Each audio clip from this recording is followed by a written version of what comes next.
The gunshots started around 10 p.m. We spent the whole night without power. I've never ever heard that much ammunition my entire life. After decades of war, South Sudan voted to separate from Sudan, and soon after, civil war broke out in the south.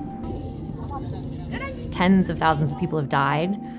2 million people are displaced.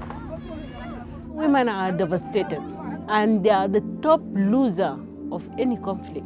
When we are visiting the community, we have to listen to them. We have to listen to their problems before any solution. Sarah and Palek are members of a group called the Task Force for the Engagement of Women in Sudan and South Sudan. Sarah and Palek are very different people. Sarah is the head of South Sudan's largest network of women. She has a reach into every one of South Sudan's states. Palek is younger, energetic. She reaches people throughout the country as well, but through media, through the internet.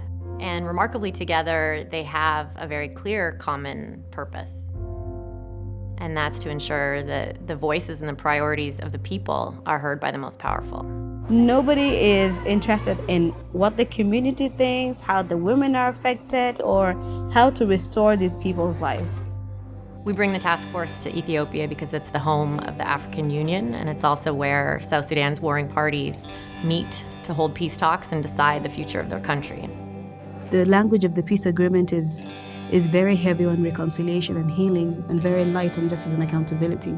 And coming from the grassroots, working with women at the grassroots, their message is very clear in terms of justice and accountability. So we believe that if we have a good constitution and rule of law, women know what's going on the ground. They know what people want, what people are saying, and what their country needs. But what some women aren't exposed to is the very technical language and the very technical process of peace negotiations. So we break that open with them.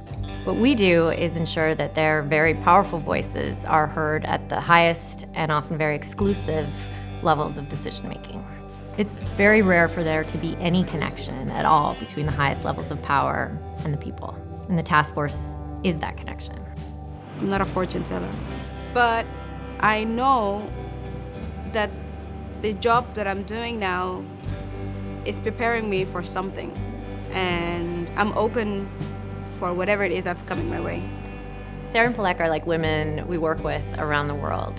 They're courageous, they're smart, and they're creating a more inclusive future for their country.